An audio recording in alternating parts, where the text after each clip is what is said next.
सैनिकों, इस गांव की सीमा को घेर लो।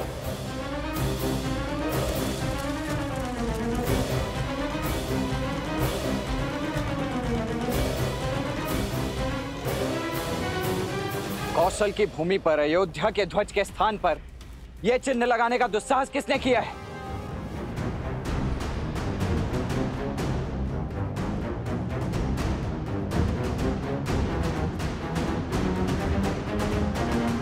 ये मेरी चेतावनी है आप सभी को। उन दोनों ऋषि कुमारों और उनके साथ आए अश्व को हमें अर्थात राजा राम के प्रतिनिधि लक्ष्मण को सौंप दीजिए।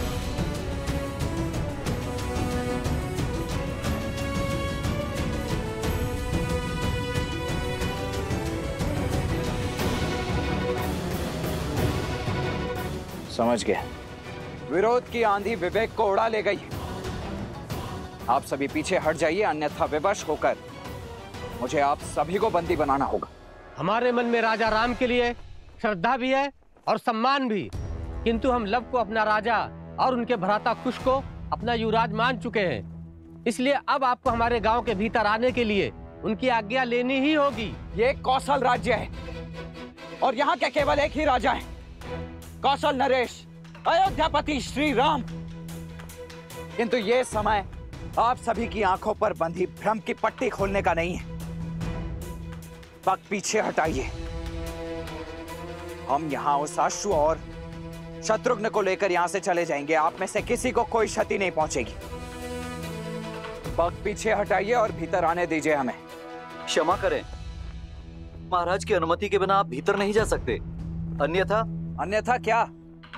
लड़ोगे हमसे? ये पीछे जो खड़ी है ये अयोध्या की वीर सेना है। जीत पाओगे इससे? नहीं, और इसलिए हमारे महाराज की आज्ञा के बिना भीतर आने के लिए हम सब के शवों पर पग रखकर बढ़ना होगा और हम सबको मारना होगा। मारना होगा, मारना होगा।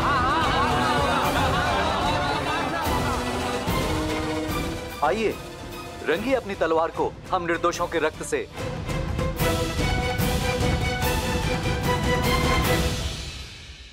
स्वर्ण माला को बार बार खोलने बांधने में, कर्म से गांठ मारने में भी निपुण हो गया हूँ। अब तुम इसे नहीं खोल सकते। ऐसा मत करो, लौटने दो मुझे। चलते रहो, हम उचित मार्ग पर है। राजा सत्यतीर्थ का नगर समीप ही है। राजा लव, विनती है, खोल दीजिए मुझे, लौटने दीजिए अगस्त्य मुनि के पास। कदापि नहीं, तुम हमारे साथ रहोगे। तुम्हें अकेला छोड़ना अर्थात संकट को आमंत्रण देना। पता नहीं कब कहां कोई तुम्हें उठाकर ले जाए। एक बार वो रविकेतु आ गया और एक बार स्वयं ही उस असुर की माया से बेसुध हो गए। संकट का निमंत्रण मैं नहीं, तुम हो तुम।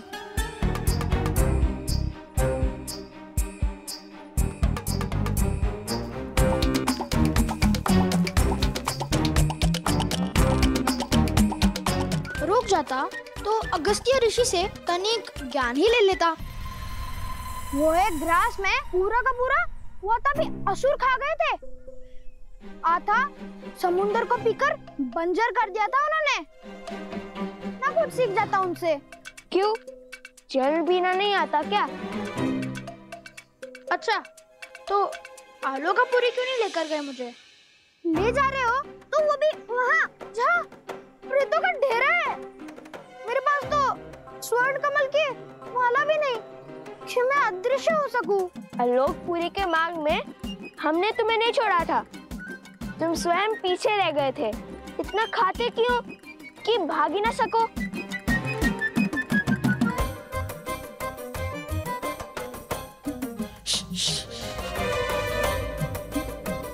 शांत रहो, वो देखो।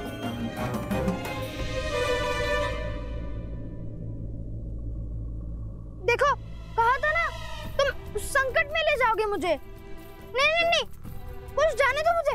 मैं नहीं आऊंगा। देखो, तुम तो योद्धा हो, मैं तो साधारण सा बालक हूँ ना। देखो देखो, छोड़ दो मुझे।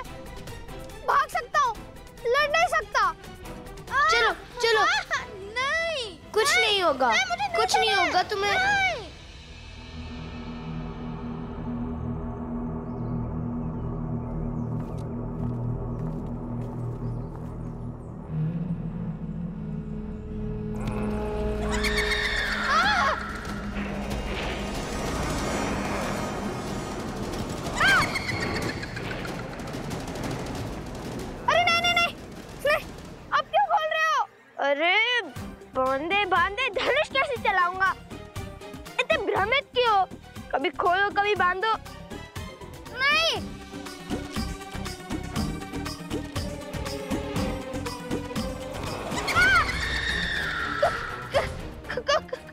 जो भयभीत होते हैं उन्हें प्रेत सबसे पहले प्रहार करते हैं।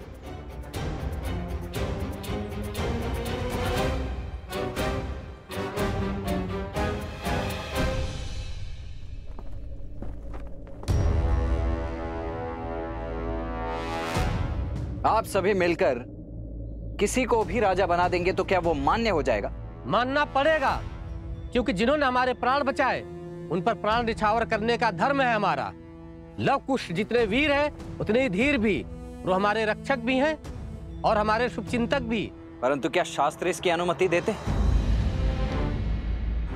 शास्त्र अनुसार संपूर्ण कौशल राज के केवल एक ही राजा हो सकते हैं और वो राजा हैं श्री राम।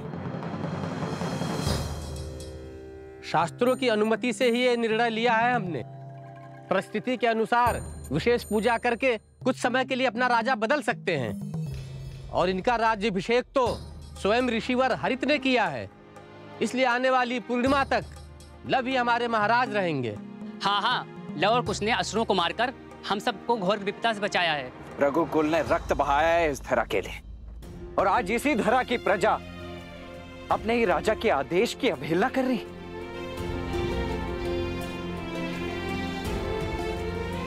क्या लव कुश के कुल का भी भान है आप सभी को?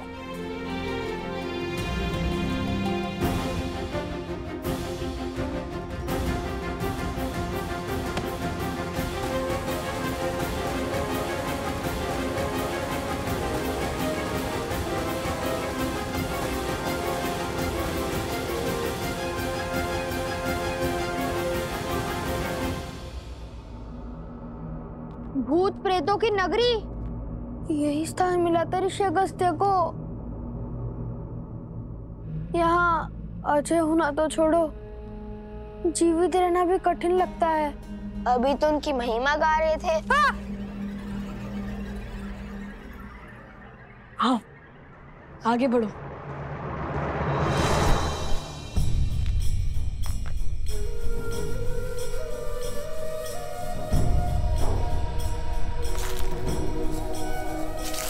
भैया सावधान।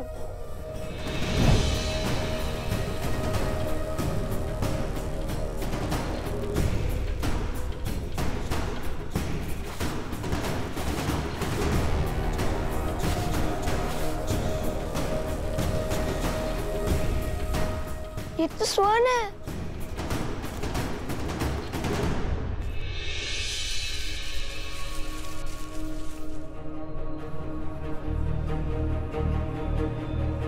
और ये भी।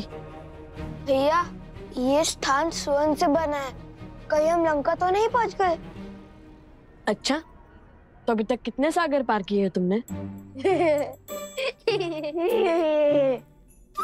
पहले इस जाल से अपनी धोती को तो संभालो, फिर हंसना। समझ गए ये लंका नहीं है। अब चले आगे।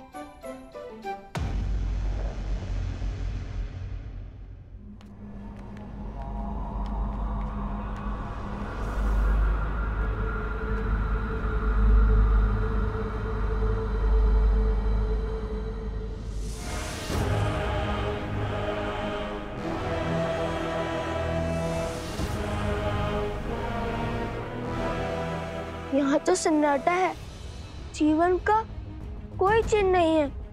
हर ओर धूल है। झील का जल कैसे काला पड़ गया है। स्वर्ण की नगरी जो अब भक्तों की नगरी हो गई है।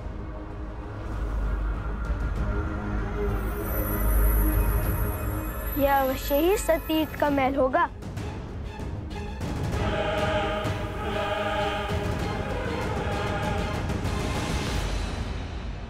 वो देखो, कोई है वहाँ। भेष से तो ब्राह्मण देव लगते हैं। हाँ, कदाचित मार्ग भटक गए होंगे। सोम, तुम जाकर उनसे पूछो, हम महल की ओर जाते हैं। अति उत्तम। अब दोनों जाइए महल। उन भूतों के राजा और सैनिकों के पास मैं इन भद्रा पुरुषों की रक्षा करता हूँ।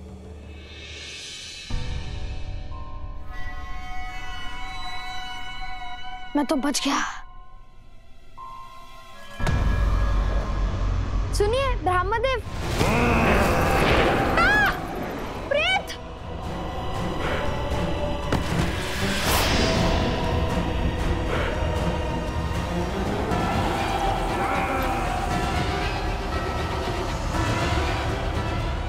सोम?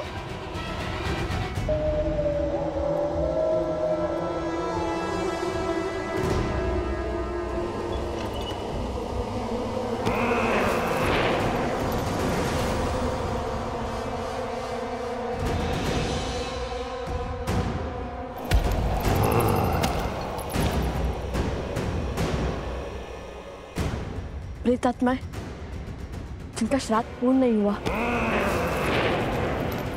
कैसे पता भैया? उनकी शिखाओं को देखो।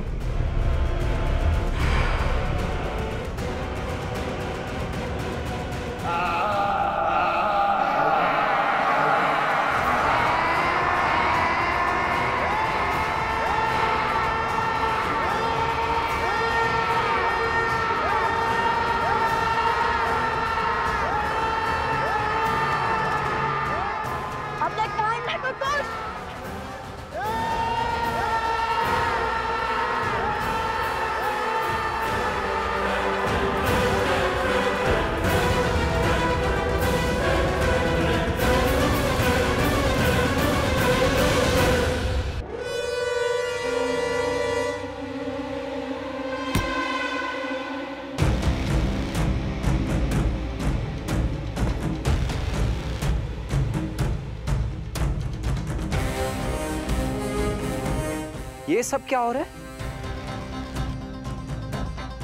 विद्रोह की तैयारी?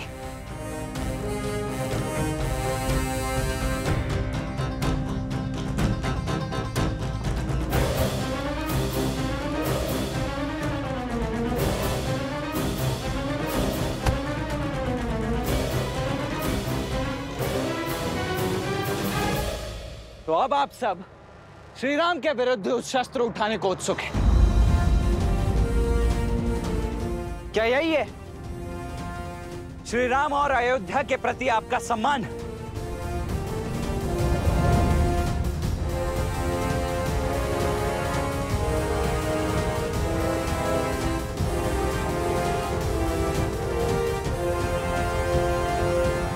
हम विद्रोह नहीं कर रहे हैं, हम राजभक्ति निभा रहे हैं। देखिए कुमार, हम आज भी आपका सम्मान करते हैं, रघुकुल का मान रखते हैं। जिस धर्म के लिए रघुकुल के ऋणी हैं, वही ऋण उन बालकों ने हम पर चढ़ा दिया है। धर्म कहता है आने वाले पूर्णिमा तक हम अपने नए राजा का साथ दें। अतः आपसे विनती है, आप भी तनिक अपनी प्रजा पर विश्वास कीजिए।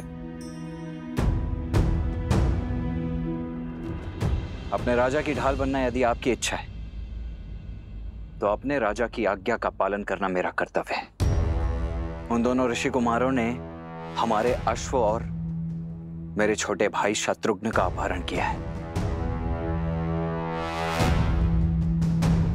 अब या तो आप हमें वो अश्व और शत्रुघ्न लौटा दीजिए,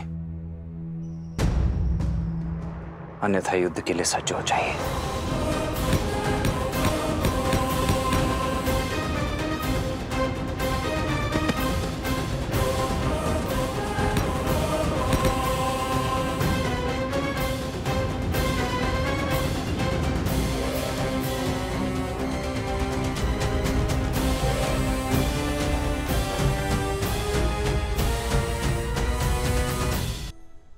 हमने आपसे पहले भी कहा था, महाराज और युवराज यहाँ नहीं है, वे किसी उद्देश्य पूर्ति हेतु बाहर गए हैं। यदि आप उनके बिना भीतर आना चाहते हैं, तो आपको हमें मृत्यु के घाट उतारना होगा और इस गांव को मरघट बनाना होगा, भूत प्रेतों का नगर बनाना होगा।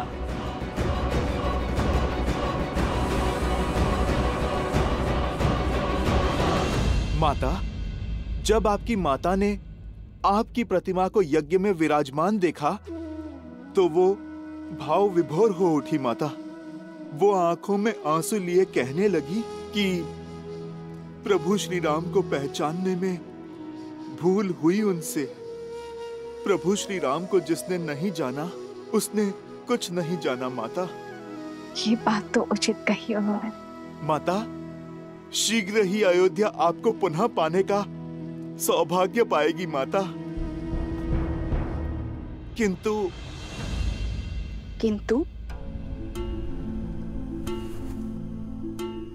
किंतु माता, एक प्रश्न है जो और प्रतीक्षा नहीं कर सकता माता। ये मन भी कितना विचित्र है, दुर्भाग्य पर संदेह नहीं करता और सौभाग्य पर विश्वास नहीं करता।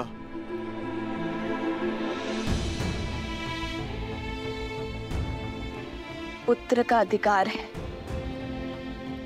कि मन में उठ रहे हर संशय अपनी माता के सामने रखें। बताओ पुत्र, क्या शंका है तुम्हें? माता, मेरा मन सत्य जान चुका है, किंतु ये सब कुछ आपके मुख से सुनना चाहता है। माता, क्या कुमार लव और कुश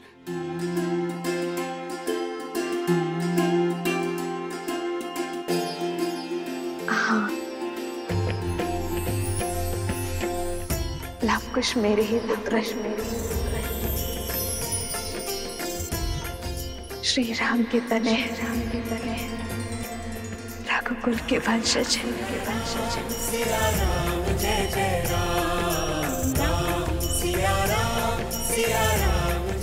माता, मैं जानता था, मेरा मन झूठ नहीं कह सकता माता। वो दोनों मेरी माता के पुत्र हैं, मेरे छोटे भाई हैं, मेरे छोटे भाई हैं माता, मेरे छोटे भाई हैं। लवकुश मेरे छोटे भाई हैं माता। हनुमान, इतनी आयु में भी बचपन। अब माता के सामने तो ये पुत्र बच्चा ही रहेगा ना माता। और फिर माता, बात भी तो ऐसी ही है। मैंने तो लवकुश को देखते ही उनमें आपकी और प्रभु की छवि पाली थी माता। उनकी कला, उनका तेज, उनका शौर्य बिल्कुल प्रभु की भांति है। मेरे प्रभु और मेरी माता की आत्मा का विलक्षण संगम है दोनों।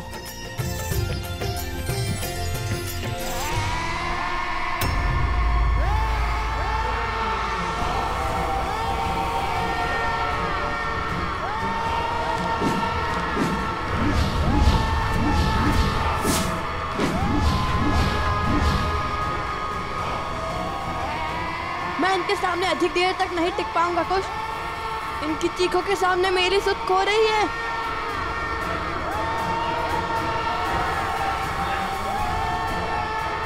कुश, ये तो रुक ही नहीं रहे।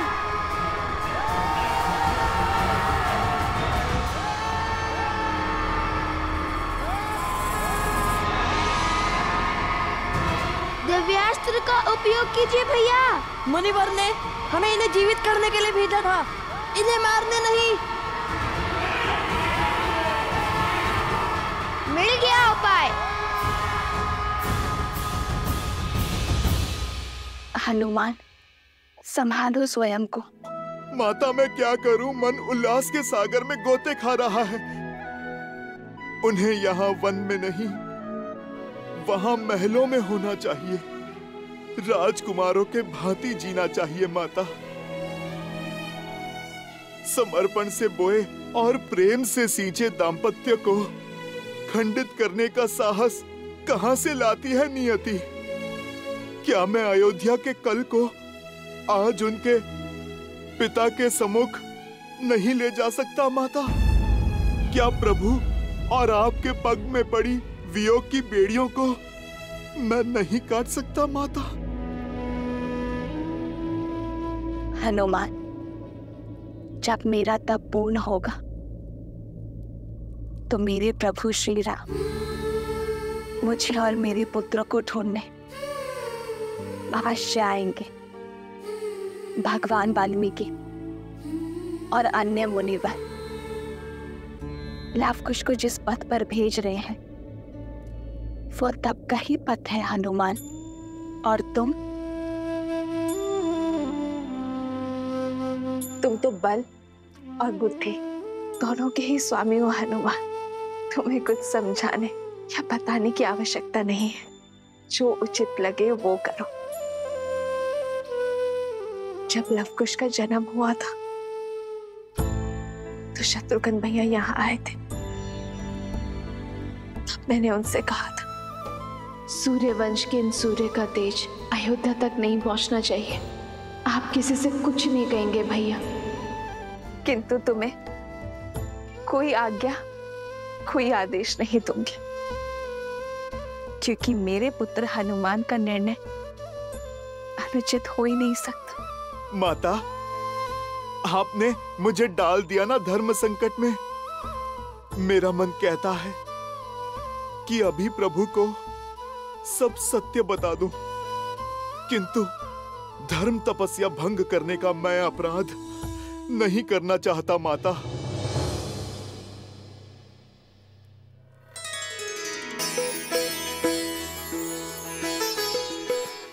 अब तो केवल एक ही है जो मार्गदर्शन कर सकते हैं।